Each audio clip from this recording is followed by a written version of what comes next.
So as some of you may know, my brother's VR6 turbo project has kind of taken like forever.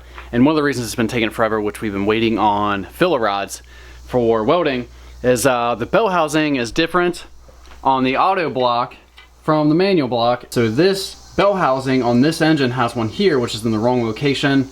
It needs to be here. Well, when you take this off, you can almost see a little spot where I think the auto bell housing had a hole drill there and it kind of rusted up a little bit. So that is where we need a hole. So today we just got in these filler rods, which are for cast iron. And people say they work pretty good. We're gonna weld a little piece of material to this to make a little boss.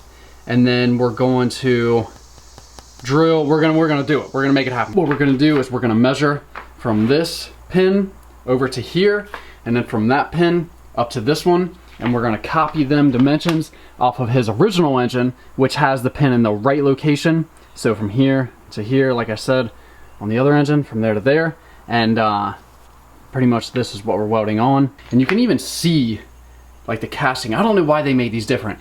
The VR6 is different from the auto to the manual trans. And if you guys are ever wondering about these engines and how the bell housing is, they are freaking different, and it will not work unless you do something like we're doing here, because it won't line up with the crank.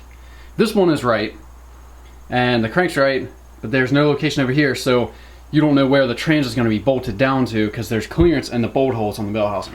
So that's why you gotta have two pins to locate things. So I got all the timing stuff covered up, and what I'm gonna do now is try to clean up these little areas where I'm gonna be welding. These welding rods are the Easy Weld TIG wire. This is a 16th, and I think this was like 25 bucks, but you had to pay shipping too, so it was close to 35. And they're kind of like black colored. They're darker. I don't know what kind of coating they have on them or anything. I have no idea, but I've watched several videos of them. And people say it works sweet on cast iron, and if you know anything about welding, cast iron absolutely sucks. And I'm still unsure if this will even work. So these are very like dissimilar metals, and I'm interested to see how this goes with my little TIG welder that I got over here. So there is the spot where we're gonna have to drill, and you can see that little new piece of steel in there. And that will provide a basically like a boss for the bolt to go in and for the ringed hole to go in. So hopefully the welds hold up, and I can hear this thing crinkling and cracking, and I can hear the dissimilar metals, but they say them rods are good, so I'm going to make a pass right there and weld this thing up solid. So in the last clip, I welded this on, and we were all like good with them welds on the cast iron. So now I have this bolt with this little washer and that nut, and it's grabbing this little piece of angle that I have that I tapped out 4mm on that side and that side, and we're using these screws to adjust this little guide that we have up and down, and we're adjusting that up and down because we measured from the top of this piece to this pin. We also did to the sprocket to get one axis basically, and then we're going from this pin to this to get the other axis to get this thing like located right. And so yeah, I just like fabbed that up. You can see that little spot right there, which we just pretty much like marked the center of the hole, and we're gonna drill that out. And then after we drill that out, this is threaded 8mm, so we're gonna use a bolt on the back of this to be able to tighten this thing down like securely. And once we get this measurement right on this one, we're gonna weld it. We're gonna tack it, and then we're gonna take that bolt out, draw out the center of this, and then we're gonna ream. Since this is already reamed, we're gonna ream into this, I don't know, maybe like 6mm or something.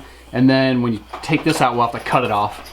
There will be basically a hole there that is reamed and ready to go, and should, if everything goes right, fit that bell housing on that O2M. Alright guys, so we got that hole right there, and can you see it? Can you see it? Yeah, you can. So this hole is super good. I don't know if you can see that radius. This on the top, it's like a little rust radius. The hole is pretty much in the center, which is like a good sign that we have that in the right location. Now we're gonna bolt on this piece that I made, and we're gonna make sure this little guide is exactly like centered up with the pins and everything that we measured previously. Solid, but we're gonna get some food.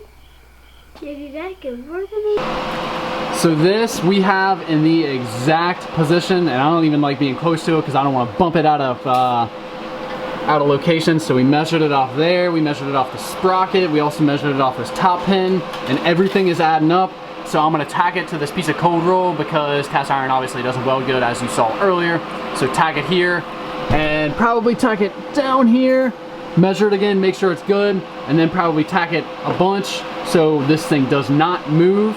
And then take that 8mm bolt out of the back side, drill this a little bit into this surface, and then ream it, and then we'll be able to have this surface, that diameter of pin into this. And dude, it's gonna friggin' work. I'm hyped right now, and I'm about to weld up, tack up this piece, and dude, it's gonna happen. This thing's gonna run and it's gonna rip. All right guys, so we got that thing tacked up, doing another final measurement, and I'm gonna tack the other side, probably measure again, and then weld up that thing solid, and then we'll be drilling.